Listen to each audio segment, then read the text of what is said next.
Can everyone hear me? Yeah, we can hear you good. Cool. So, I'm going to talk about some funky ways of solving mazes. Get the camera right here. Go.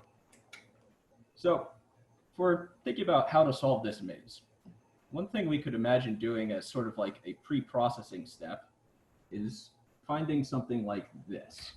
So we have this barrier that sort of cuts the maze in two. And now, to solve it, we know we have to go through this point right here. So we split the whole problem into two. We say, okay, I'm first going to find a way to here, and then I'm going to find a way to there, right? And this is useful for a few reasons. First of all, like you're breaking into subproblems, that's always good. Second, this barrier applies to lots of different problems. So like if I'm trying to get from here to there, we can use this exact same barrier, right? Or if I'm trying to get from here to there, same barrier still works. We can reuse this on a lot of different problems. So it's useful in that way. But it's finding this barrier is going to be difficult, right? It's going to take a fair bit of pre-processing work. It's going to be probably about as hard as solving the whole maze in the first place. So the question I want to think about here is how can we find something like this? Okay? So keep that in the back of your head because this is about to get kind of weird. First step, let's go back to thinking about the normal old maze problem. We want to get from here to there.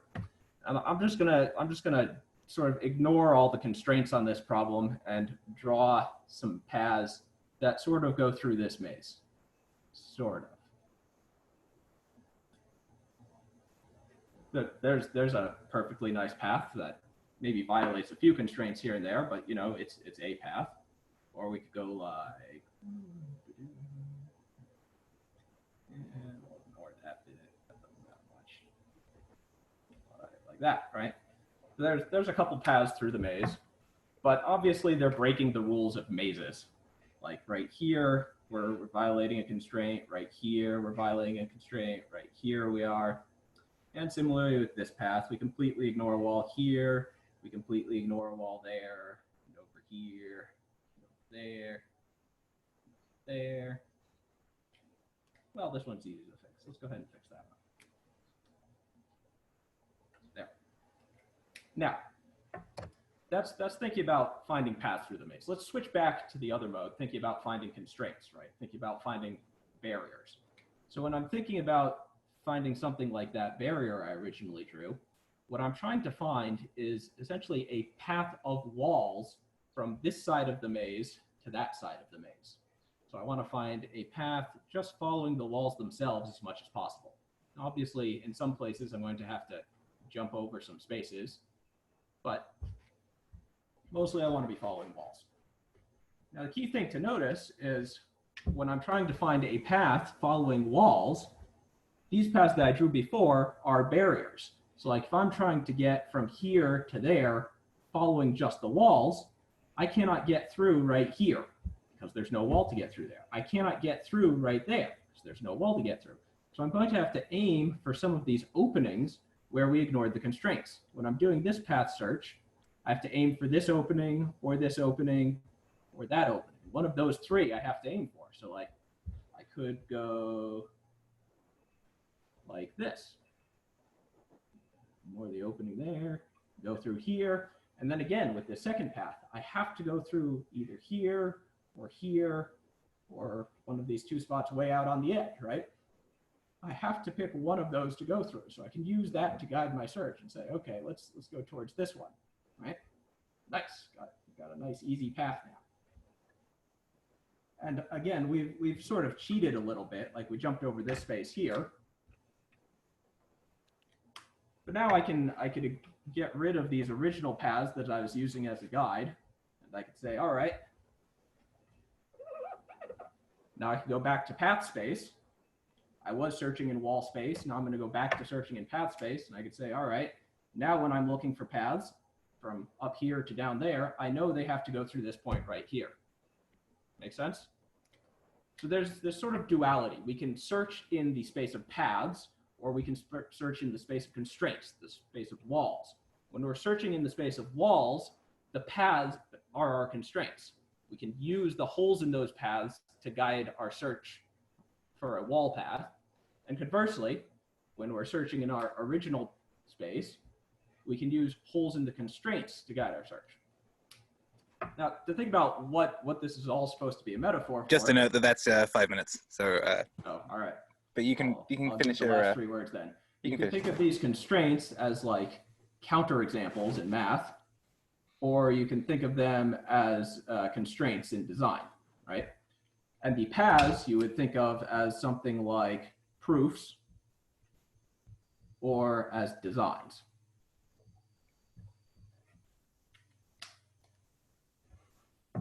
Questions? Thank you very much. That was an exciting talk. You can call them proofs, or you can maybe borrow a term sometimes used in computational complexity theory. You could call them a witness for the particular puzzle. Yes. I don't know if you've played that video game, but if you've not, yeah, you must. I have no idea what game you're talking about. Really? All right. I think I just might buy it you later. Which is just a game of this. I had a thing to say, but I've already forgotten it. So I will go for the first question. Patrick. So first going to say the point in terms of computational complexity, and then going to like ask about the analogy. Okay. So finding a path through a n by n maze is, I think, in worst case, always O of n squared. For any algorithm you have, there's going to be some maze which screws over your algorithm. So doing something like this, I think, can't be any more efficient in the worst case, though maybe it is in the average case compared to the usual like ways of maze exploration. That being said, if like theoretical efficiency isn't the benefit of doing this in the like discovering ideas, discovering proofs sense, what do you see as being the advantage versus? All right, so 2 big things here.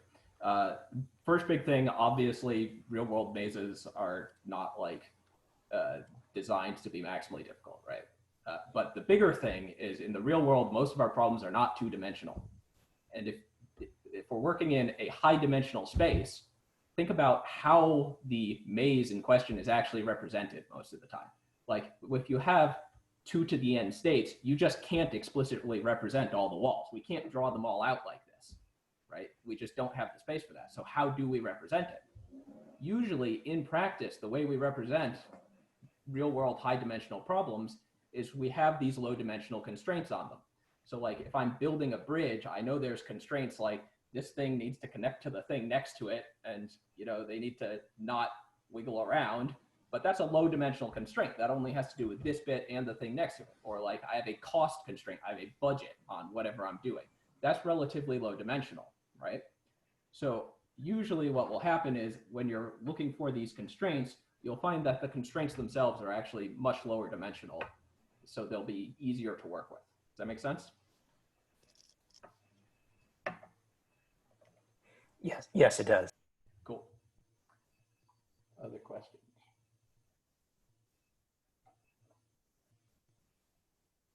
Daniel?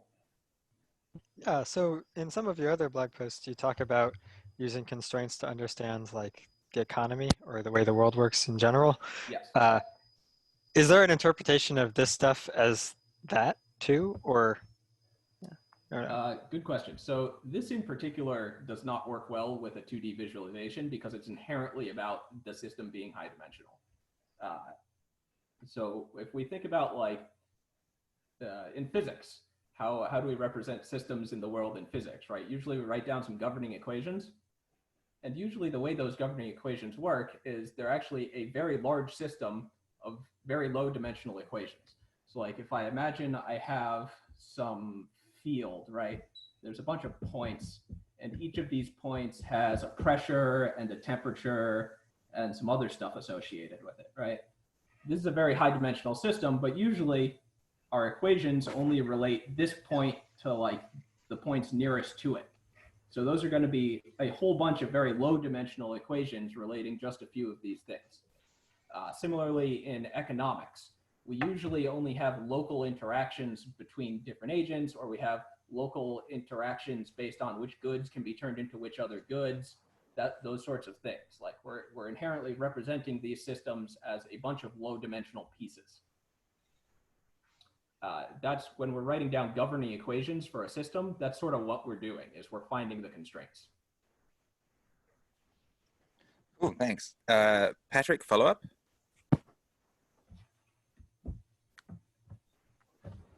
So following up, it reminds me that in one area, this matches very well my own experience. In trying to prove things, you want to alternate between trying to prove it and trying to disprove it. And that's analogous between trying to find a path through the maze and trying to find a path through the walls. Mm-hmm. In what other domains does this sort of figure ground inversion work? In what domains do you think it doesn't? Good question. So I think we sort of implicitly use this a lot more often than it feels like we're using this. The main reason it might not feel like we're doing something like this is because constraints on real problems are usually low dimensional.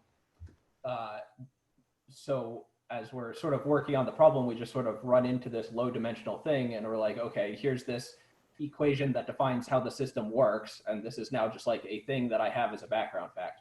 Whereas in math, we're dealing with systems where it's a lot more, it looks more like a maze, right? We don't just have this high dimensional space with these relatively low dimensional planes sort of chopping it up. We have something that looks more like a maze.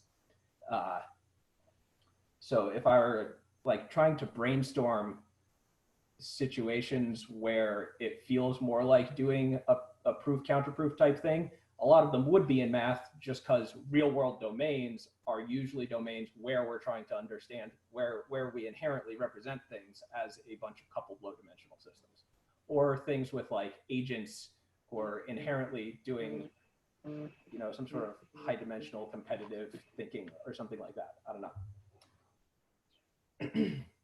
Cool, thanks. Hello. Hello, having a better day. I'm not sure.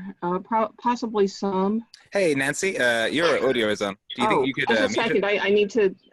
Damn it. It's cool. I will mute you.